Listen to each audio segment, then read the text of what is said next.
Hi friends, എല്ലാവർക്കും നമ്മുടെ string ആർട്ടിൻ്റെ വീഡിയോസിലേക്ക് സ്വാഗതം.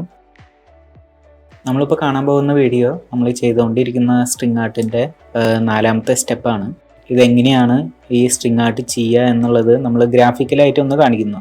സ്ട്രിങ് ആർട്ട് ചെയ്യണതിന് തൊട്ട് മുമ്പ് എല്ലാവർക്കും മനസ്സിലാക്കാൻ വേണ്ടി നമ്മൾ ഗ്രാഫിക്കലായിട്ട് ഒന്ന് കാണിക്കുന്നു.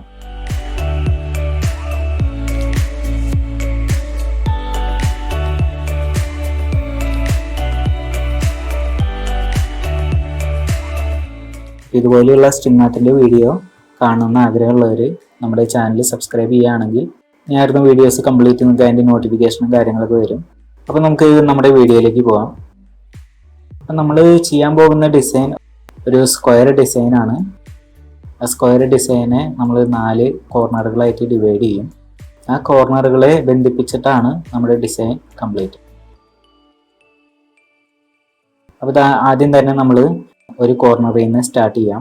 അതിലത്തെ ആ 2 വരി പോയിന്റ്സിനെ അങ്ങോട്ടും ഇങ്ങോട്ടും ബന്ധിപ്പിച്ച് നമ്മൾ ആദ്യം തന്നെ ഒരു ബ്ലൂ കളറ് നൂല് വലിച്ചു കെട്ടുന്നു. അതൊരു 4 പോയിന്റ്സ് ഗ്യാപ്പ് ഇട്ടിട്ട് ആണ് നമ്മൾ ചെയ്യേണ്ടത്.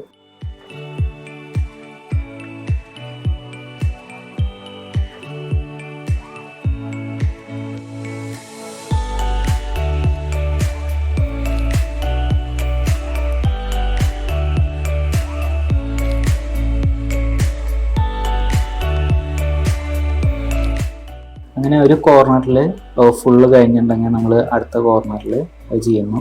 ഇതിൻ്റെ ഫസ്റ്റ് ലെയറാണ് നമ്മൾ ചെയ്തുകൊണ്ടിരിക്കുന്നത്. അതിപ്പോൾ 4 കോർണറിലും നമ്മൾ അടിപൊളിയായിട്ട് ചെയ്യുക. അതിനുശേഷം ഈ 4 കോർണറിനെ ബന്ധിപ്പിച്ചിട്ട് ഈ കാണുന്ന പോലെ നമ്മൾ നൂല് വലിച്ച് കെട്ടണം. ഇതാണ് അതിൻ്റെ 2ാമത്തെ ലെയർ.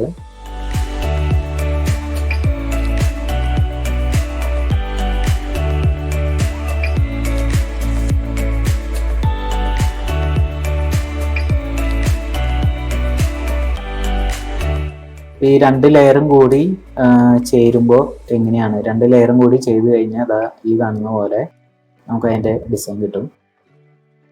പിന്നെ 3ാമത്തെ ലെയർ എന്ന് പറഞ്ഞിട്ടുണ്ടെങ്കിൽ ഇതാ ഈ കാണുന്ന പോലെ ആ ഡിസൈൻ്റെ സെൻറ്ററിനെ ഫോക്കസ് ചെയ്തിട്ടാണ് നമ്മൾ നൂല് വലിച്ചു കെട്ടണം. അത് എല്ലാ സൈഡിൽ നിന്നും നമ്മൾ വലിച്ചു കെട്ടണം. അപ്പോൾ ഈ കാണുന്ന പോലെ ഒരു ഡിസൈനാണ്. ഇതാണ് നമ്മുടെ 3ാമത്തെ ലെയർ. ഇനിയിപ്പോൾ ഈ 3ാമത്തെ ലെയർ, ഈ 3 ലെയറും ഒരുമിച്ച് ചെയ്തിട്ടുണ്ടെങ്കിൽ എങ്ങനെയായിരിക്കും എന്നുള്ളതാണ് ഇപ്പോൾ നമ്മൾ കണ്ടുകൊണ്ടിരിക്കുന്നത്. ഇനി നമ്മുടെ ലാസ്റ്റ് ലെയർ, ഫൈനൽ ലെയർ എന്ന് പറയുന്നത് അതിൻ്റെ സെൻറ്ററിൽ മാത്രമായിട്ട് നമ്മൾ ഇങ്ങനെ ഈ പറഞ്ഞ പോലെ ഈ കാണുന്ന പോലെ നൂല് വലിച്ച് കെട്ടുക. അപ്പോൾ ഇതുപോലെ ഒരു ഡിസൈൻ കിട്ടും. ഇനി അത് എല്ലാ ലെയറും ഈ ആദ്യത്തെ 3 ലെയറിനോട് ഈ ലെയറും കൂടി ആഡായി വരുമ്പോൾ നമുക്കിത് ഇങ്ങനെ ഒരു ഡിസൈൻ കിട്ടും. ഇനി ഞാനിത് തുടക്കം തൊട്ട് ഫുള്ള് ലെയർ ആഡായി ഓരോന്നായിട്ട് ആഡായി വരണേ കാണിച്ചു തരാം.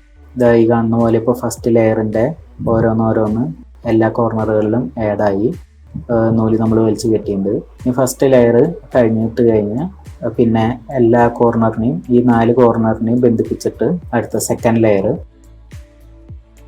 അത് കാണുന്ന പോലെ ചെയ്ത് കഴിഞ്ഞാൽ പിന്നെ തേർഡ് ലെയർ സെൻറ്ററിലേക്ക് കോൺസെൻട്രേറ്റ് ചെയ്തിട്ട് അത് കഴിഞ്ഞാൽ പിന്നെ നമ്മുടെ സെൻറ്ററിലത്തെ മാത്രമുള്ള ലെയർ 4ാമത്തെ ലെയർ. ഇതും കൂടി കഴിഞ്ഞാൽ നമ്മുടെ ഡിസൈൻ കംപ്ലീറ്റ് കഴിഞ്ഞു. അപ്പോൾ അടുത്ത വീഡിയോയിൽ നമ്മൾ എന്താ ചെയ്യാൻ പോകണമെന്നുണ്ടെങ്കിൽ ഈ വീഡിയോയിൽ കണ്ട ഗ്രാഫിക്കൽ റെപ്രസെൻറ്റേഷൻ നമ്മുടെ ആണിയടിച്ച് കംപ്ലീറ്റ് പ്ലാറ്റ്ഫോം റെഡിയായി കഴിഞ്ഞിട്ടുണ്ട്, നമ്മുടെ കയ്യിലുണ്ട്. അപ്പോൾ ഇന്നത്തെ വീഡിയോയിൽ കണ്ട നമ്മുടെ ഈ ഗ്രാഫിക്കൽ റെപ്രസെൻറ്റേഷൻ നമ്മൾ റിയലായിട്ട് നൂലൊക്കെ വലിച്ചു കെട്ടി കറക്റ്റായിട്ട് നമ്മൾ അടുത്ത വീഡിയോയിൽ കാണിക്കുന്നതാണ്. അപ്പോൾ നമുക്ക് അടുത്ത വീഡിയോയിൽ കാണാം.